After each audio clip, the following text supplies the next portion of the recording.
Okay, and it looks like we are recording, which I am so happy about because it is my favorite time of year. I love Christmas, I love fall, I love Halloween, but what I especially love is World Pride Month. It is so much fun. There's so much color, there's so much personality, there's so much celebration, so much remembrance, and being proud of the two women that I have on the podcast today is something that I am certainly proud of. And I've met them multiple times at Spark. I've met them a couple times in Charleston. They are the life of the party. They bring laughter, light into every room that they go in. I am happy to have co-owners and captains, Captain Jen and Captain Janet of Sundog Sailing. Thank you so much for being here. How are you both doing today? Very good. Very good.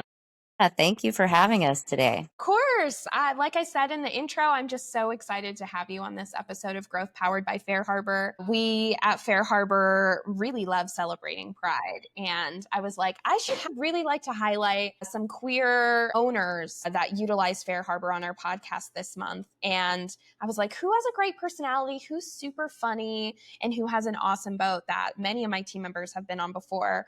And it was like, oh my gosh, Sundog Sailing, hands down, we got to have them on. So I'm just super excited to have you on. Thank you both for being here again. Can you give our listeners who aren't familiar with you a little rundown of Sundog Sailing, where you're located, maybe some fun facts about both of you, and what tour Sundog offers? Awesome. Yeah, let's see. We are Sundog Sailing here in Charleston. We are very fortunate to have a 50-foot sailboat and a 21-foot center console. So we're really excited about getting people, visitors, and locals out on the water here in Charleston. We're women-owned, women-operated. And I mean, that is amazing. You show up to a charter and you're excited about seeing what, your area has to offer. And it's just so neat to see people do a double take. And they're like, wait, there are two women on this boat. We're departing the dock. We are communicating with the bridge tenders and we're women and we're doing it. And so that is awesome. Sundog Sailing is a really neat platform, awesome opportunity for everybody. We're inclusive. We want it to be an experience that, they take pictures, people laugh about. Remember when we went sailing? Yeah, that was such an awesome time. We heard people say that it was the highlight of their visit here. So to show them not only a beautiful city full of history, but to show it through the lens of women, women-owned, women-operated, from the deck of a sailboat. Yeah, we're lesbians. We're a couple. People get to see two married people working on a boat and doing very well with their, just working together, as a team. And we show other people that they can do that too. That's so incredible. How did you two meet? I'll let Janet answer this one. No, you can answer it. We met as volunteers at a Bird of Prey Rehab Center in Charleston. And we're both very silly people, and we just kind of hit it off as friends like many, many moons ago. Okay, that was Janet's version. Now there's another side of the story. We were responsible for taking care of these like beautiful raptors. We would come in, no eye contact. You're not supposed to look at them. You might be a predator. And that was my first challenge because I was just enamored by these beautiful birds. And so Janet and I had to separate out the food that like a bald eagle or a great horned owl would eat. We would have to put medicine, tuck it behind the kidney or the liver, to make sure that they didn't spit out their daily meds. And so we were sorting these mice. We called them ooglies. And we was sorting the ooglies. And there was one oogly that was a little furry Russian hat. And it was a little mouse, and his little frozen friend was a Russian hat on his friend's head. And so I started making them dance and making Janet laugh. And we got to talk and we got to share our love of birds. The flight of a bird in the sky is somewhat similar to what we experience when we sail. Everybody has that magical feeling of sailing. And so that was kind of a close thing, on our terrestrial side. So it was neat to develop like a sailing relationship, going out on the river. We'd go out on a Friday night, and we wouldn't be back till Sunday night, looking at the tide. Was the tide right? If it wasn't, we'd just anchor out, have a little bit more red wine, and play Yahtzee until the tide was perfect to bring our sailboat into the harbor safely. and just go back out there, wait for the week, and then Friday would happen and we do it all over. So we're sort of addicted to being out on the water. It's a beautiful place to be. It really is. I think that even though the people who may not have like for instance, I can't swim, which is embarrassing. I probably shouldn't say that on a public platform.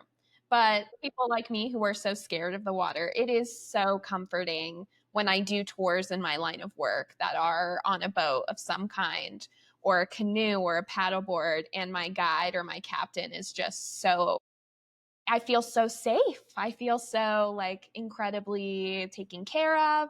I'm having a good time. No matter what happens, I know that I have an experienced professional. And I think also having the layer of inclusivity on a tour like that, of being like, I feel like I like belong here and I feel like I'm good to be myself here and I can like have a great time without worrying about judgment.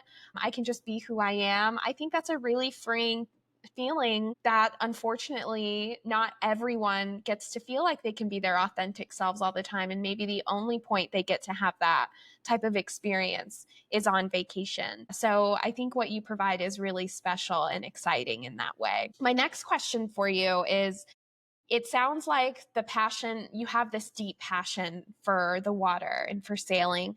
When was the moment you both realized together we can actually make this a business? What did that look like? Wow. Well, there's several. Like I was a tour guide on Kio Island. They rely heavily on nature. Nature is what people go there to see. It's a beautiful resort island, but it's cloaked in the maritime forest. You've got bobcats, sitting in the shadows, waiting for all the busy people to go to sleep, and then they pop out.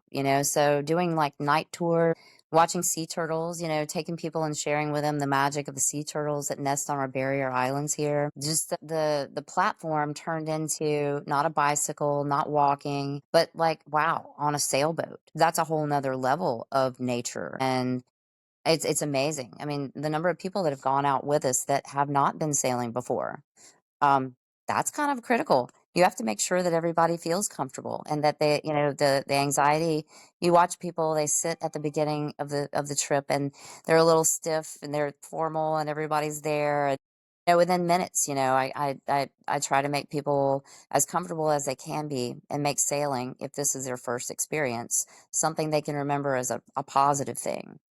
So yeah, just making sure that everybody feels secure. You watch people just break down within minutes, and then after 3 hours of that, people have broken down. There's no guard. Everybody lets their guard down and opens up. They open themselves up to receiving the beautiful nature that's there already, and our job is to maybe point it out, or like help interpret the nature that they're seeing. But it's like everybody's experiencing the same thing. Or whether it's like there's a bald eagle, wow, that's amazing. Or look at the stingrays as they swim along the surface and their little wingtips like break the surface. I mean, I see it. I'm excited. I want somebody else to see that and share the childlike joy that everybody has inside of them. It just seemed like a perfect platform to combine the sailing with the tour, nature tours, history tours. Charleston is such a rich place in not only ecosystems, but history, archaeology, geology. It's just Layers. It's lots and lots of layers. And we wanted to share that with people. And as you said, inclusivity is a very big part of it. When I started sailing here, I don't know that there were other women sailors. Now there's a lot more women on the water. Still not equal to men. There's still yacht clubs that don't allow women in this city. But so it is very important for us to be out there, being our authentic selves, and allowing other people to have that relaxation and that peace to have a place where they can belong and they can be, that has been excluded to them for so long. It's like we open an invisible door. I had no idea that there was a door there. We just boop, open the door, pop in, and let's share this world that everybody's equal, that everybody enjoys letting your guard down. So I think that is rare in today's world, and we're so proud to be able to be good, like a leader in our community. A leader in sailing. We have like four. I'm interviewing another young woman tomorrow for a deckhand position. We've had 5 ladies reach out to us here in Charleston. They're sailors. They want more hours on the water. They want, more of that good. And, they've reached out to us and said, hey, look, there are businesses here that are run by men, and the men have said openly that they are not going to hire female captains. And so I'm excited that we have an opportunity that we can hire these young ladies. They can get their sea time. In order to be a captain, you have to have so many hours on the water. And if these women are just being hired as deckhands and not as captains, then that's a failure, of society. And if I can fix that or provide an opportunity for a young woman, if she's gay, if she's straight, if she wants to sail, I want her to come on our boat. I want her to be at the helm and feel it. It's a wonderful, paralyzing anxiety when you realize you're in charge of these souls on board. And it's a beautiful thing to show people that you can be strong. A woman can be strong. A woman can navigate. A woman can sail. A woman can own a business. A woman can be successful. And I'm so proud that we're here in Charleston and that we're able to do what we do. We're very grateful. Wow. My only response to that, unfortunately, isn't very professional. It just makes me want to say, hell yeah. Hell yeah. That's what I like. That is very I love professional. that. And, before we started recording, we were talking about like your relationship with FareHarbor and with each other and with your business. And you summed it up as like, we are proud. We're proud of ourselves. We're proud of FareHarbor. We're proud of our business. And I hear that passion in our conversation. And I'm just elated to hear you're providing this environment for women of all orientations to be able to thrive in their professions and in their passions. And that's really important. And I think mentorship is incredibly important. I'm curious to hear the inclusivity portion of and mentorship. How important do you think it is for other queer people to see other queer people succeed, but also in your niche? How important do you think it is for queer people who want a career on the water, whether they want to be captains, deckhands, what have you? How important do you think it is to have that representation? And did you have anyone like that to look up to or to mentor you as in your journey in your sexuality, as well as being female captains? Wow. We are gay. We are proud. It's a big deal. Sorry. My hound dog is also proud. We're proud to be out there. Wasn't like a scary thing to do, but in generations past, even being out at all, I mean, that was like life threatening. And in some cases, it could still be. We don't know it. We're just happy go lucky. We're ourselves out there and we're not holding back. We're not going to hold back. I mean, we're proud. People at our marina, they're like, wow, these 2 ladies, they take that boat out all the time. And they're sailors and they want to improve themselves. We have like a lesbian couple that I think we're hiring them for the summer. I mean, they have a job. They're a lesbian couple. We're a lesbian couple. Like we are in a role that I never expected to be in, but I'm very proud and happy to fulfill. And visibility is key to see other gay people, all LGBTQIA people out there. I mean, we've gone out of town and we've gone on a charter with a lesbian sailboat charter in Massachusetts. Yes, absolutely. And Absolutely. We chose her, and it's neat to have that choice. You know what I mean? I mean, if you've got a choice and we're out there, why not choose all the colors of the rainbow? Right. Chocolate and vanilla is, lovely, but like, let's have some strawberry. Yes, and back to the yacht clubs, women can only be in there as a wife of a man. So if you're a lesbian couple, you'll never We'll never be part of the Carolina Yacht Club. It was established in 1883, and to this day, my dog is upset as well. Us too, Bella. Us too. But we can't tie our boat up at that there dock.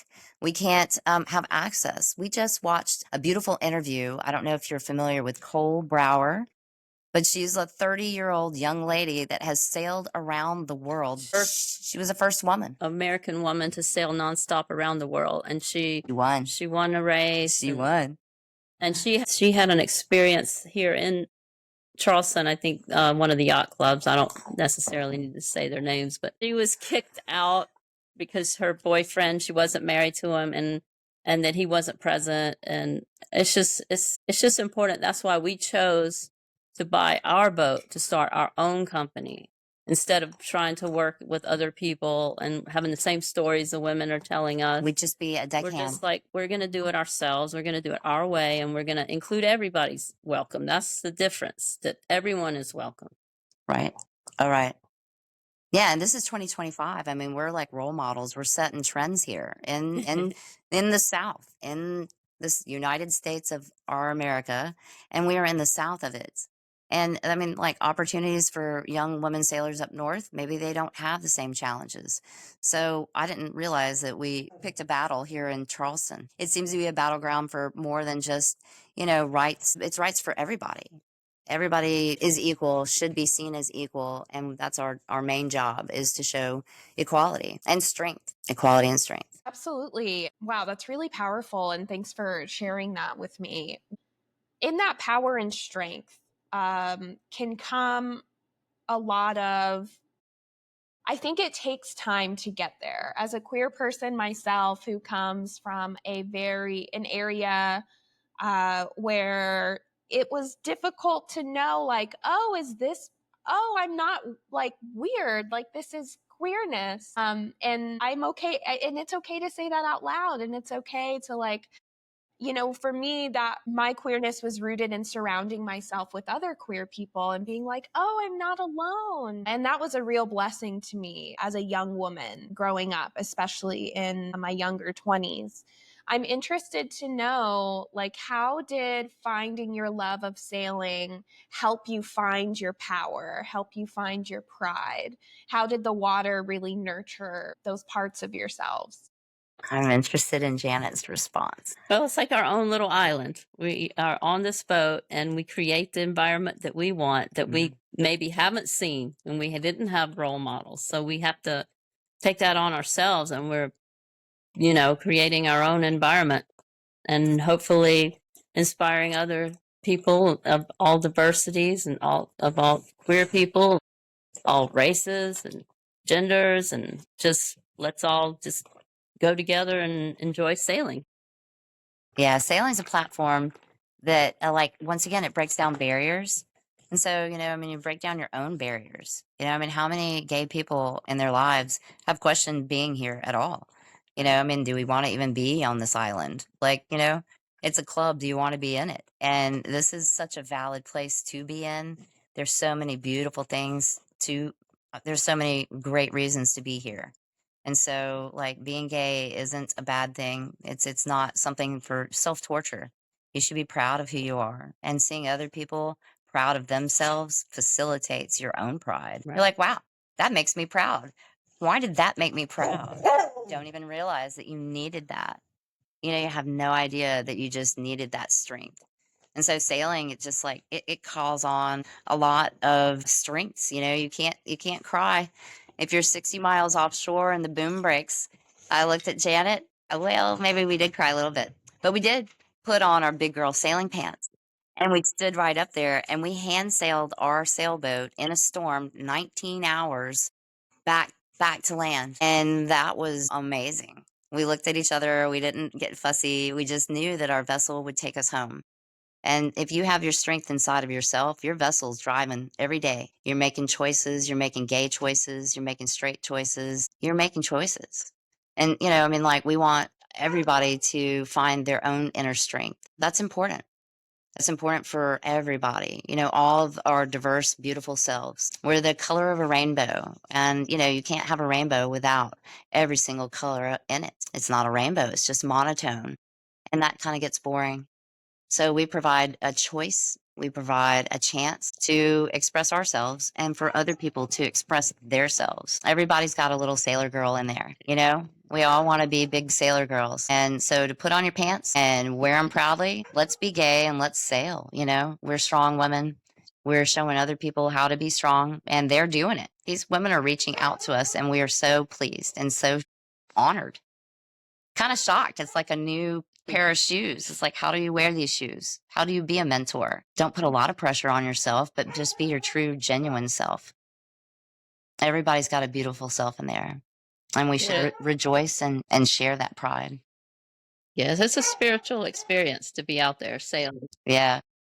Absolutely. That's a perfect segue into my next question. How has being out and visible and proud, as you say, how has that changed the way you connect with your guests and the way that you connect with your community? Well, I've been amazed. I mean, we've had mostly very positive response. People seem to be very supportive, whether they're straight or gay. Yes. And I know that we're probably the first time anyone's seen, I don't, lesbian captains or whatever. So we've really been happy that we've had positive reactions. We even have like parents that will come on board. And once again, we've already broken down the ice, we've broken down the barriers, and they're comfortable enough to talk to us about their son or their daughter and that they are gay or lesbian. And so to be able to tell them, hey, you need to talk to your kids. Don't not talk about these things called gay. Don't not talk about it. This is a perfect platform. So they ask us and we're able to talk to them. And as a child with parents, and my parents have struggled with their acceptance of who their daughter is. And my mom, she calls us her girls.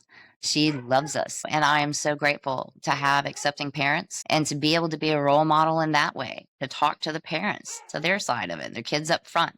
And their mom is struggling with it. It's like you can struggle with it. Everybody has struggles of acceptance.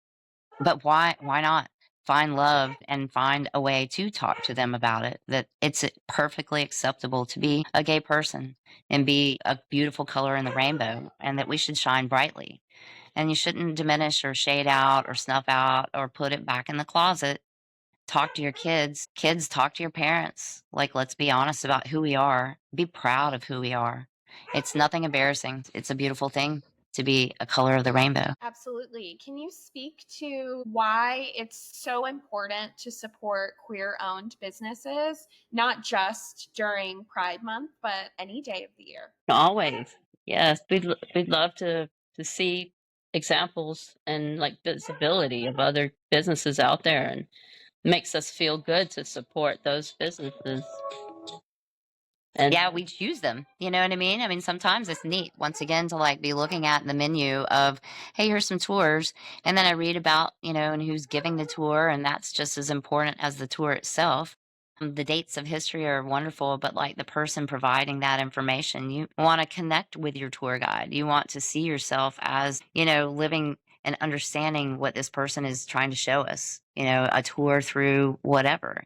So to be a lesbian and to choose other lesbian or gay owned community members, that's just showing pride, and we definitely would love, like when we see there's a rainbow or a chance. I mean, you like want to talk to them about it and tell them that we appreciate the fact that they are showing their selves, their true selves. And I'll have a more genuine time on their tour, knowing that that's the true selves providing their insight and a safe space also. a safe place. It is Yes. comforting to us, and then we want to support those businesses over other businesses that may not have as welcoming atmosphere to people like us. Definitely would rather support the ones that support us. Yeah, it's a small part of the community. I mean, if you look at the number of gay and lesbian owned businesses, that's small. There's small business, and then there's even small sector of people that are rainbows, and that it's critical. We gotta support each other, and that just gives everybody confidence. Confidence that, hey, this is a five-star business right here we're going to. I mean, they're lesbian owned. Wow, look at that. They're women. They're all of these things. They're captains. They're sailors. Wow, just blowing the glass ceiling right out of this place. Absolutely. We talked a lot in this episode about, I heard a lot of the word comfort, and in that is like inclusivity. Like, it's so important for us as humans to feel comfortable, and for our guests on our tours to feel comfortable, to be themselves, to be who they are. And as you said earlier, there's some people who don't get that chance, unfortunately, even in 2025, in their day to day, to be themselves. So providing that space, especially when on their vacations, to be themselves is something that's really special. Do you think it's important for operators to publicize this inclusivity in part of their tours? And why do you think that is? Yeah, I guess it depends on the safety of where you live and what the climate is, because sometimes it could be to your detriment, but it's wonderful when people are brave and do that and put it out there. That's very important. Yeah, because the more you see, the more like it's being shown, and it's a beautiful thing to be seen.